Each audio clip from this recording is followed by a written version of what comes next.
সন্দেশখালীতে যে ঘটনাটা হয়েছে, এলাকার মানুষকে তপ্ত করেছেন, বিরক্ত করেছেন যারা কেন্দ্রীয় ইনভেস্টিগেটিভ এজেন্সি যারা এসেছিলেন তাদের পক্ষ থেকে, এবং তাই সেখানে একটা প্রতিবাদের ঝড় উঠল। আজকে আমাদের বাংলার জন্য কালো দিন। যেভাবে দেখলাম সন্দেশখালীতে কেন্দ্রীয় তদন্তকারী সংস্থা ইডি সিবিআইকে যেভাবে অ্যাটাক করা হচ্ছে, আক্রমণ করা হচ্ছে, কারণ কি?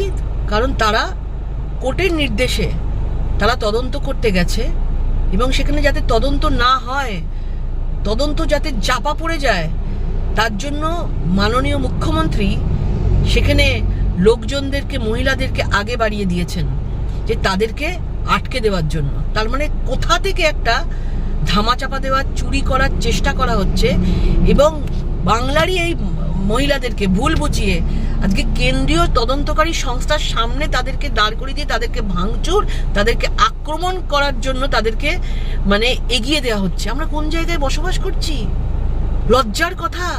কোথায় রাজ্য সরকার, কেন্দ্রীয় থেকে যারা ইডি সিবিআই এসছে, যদি তারা দোষী না থাকে, যদি তারা কোনো চুরি না করে থাকে, কোনো দুর্নীতি না থাকে, তাদের সেই সিকিউরিটি দেওয়ার কথা, সুরক্ষার ব্যবস্থা করা উচিত রাজ্য সরকারের।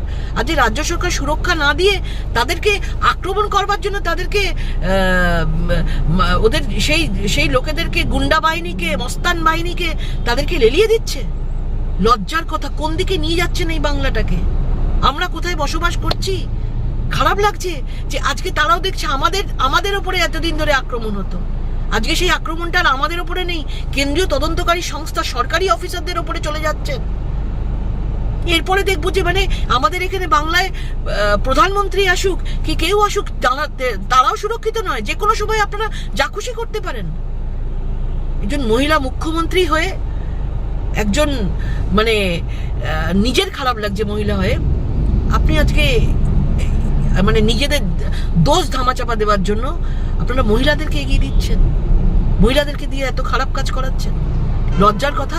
বাংলার মানুষের জবাব দেবে, 2024-এর জবাব পাবেন।